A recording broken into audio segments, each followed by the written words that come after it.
में साक्षात इष्ट की भावना कैसे करें महाराज जी? एक आदर्श शिष्य के गुण क्या हैं और उनको धारण करने के सामर्थ्य कैसे हो? देखो, सबसे बड़ा गुण है गुरु की आज्ञा का पालन करना। उसी में सब सद्गुण आ जाते हैं। जब हम आज्ञा पालन करते हैं तो हमारा अहंकार नष्ट हो जाता है, हमारे अंदर दैन्यता आ जाती है। जब हम आज्ञा का पालन करते हैं तो हमारा भजन बढ़ने लगता है, भगवान से प्रीता हो जाती है। सबसे पहली बात है, गुरु मानने वाले हजारों मिलेंगे, लाखों मिलेंगे, लेकिन गुरु की बात मानने वाले बहुत कम मिलेंगे। गुरु की कोई बात मान ले, सबसे बड़ी बात है। कभी संकट नहीं आ सकता, कभी विपत्ति नहीं आ सकती, कभी माया परास्त नहीं कर सकती यदि गुरु की कोई बात मान ले। लेकिन भैया बता दिया, गुरु मानने वाले लाखों लोग मिलेंगे, लेकिन गुरु की मानने वाले बहुत कम है।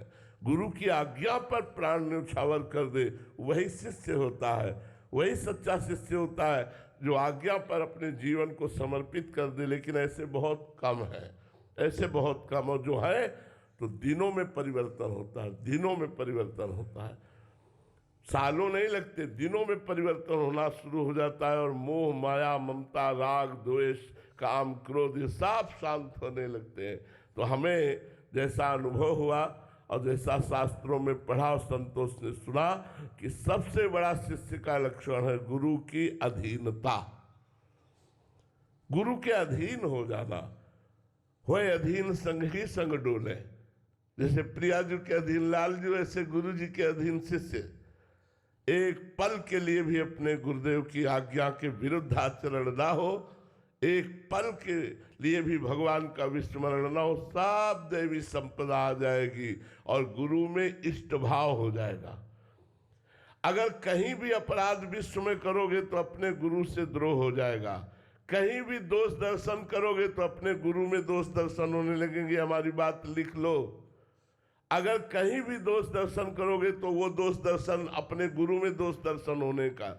बिल्कुल बिल्कुल बिल्कुल अपने गुरुदेव के प्रति अगर सच्चे भाव रखने हैं तो पूरे विश्व में कहीं किसी के प्रति दोष दर्शन न हो, कोई अपराध न बने, क्योंकि गुरुदेव सब में विराजमान है। खंड मंडलाकारम व्याप्तमेन चराचरम। अपने गुरुदेव को भगवान की संज्ञा दे, दूसरे संतों का अपमान करे, कभी अपने गुरुदेव में प्रेम नहीं हो सकता। गुरुदेव के प्रति यदि प्रेम बढ़ाना है तो उनकी आज्ञा का पालन करो और चराचर जगत में गुरुदेव की भावना करके सबको आदर, सबको सम्मान, किसी के प्रति हमारा दोष या द्वेष ना बनने पावे, बस गुरुदेव की भक्ति पुष्ट हो जाएगी।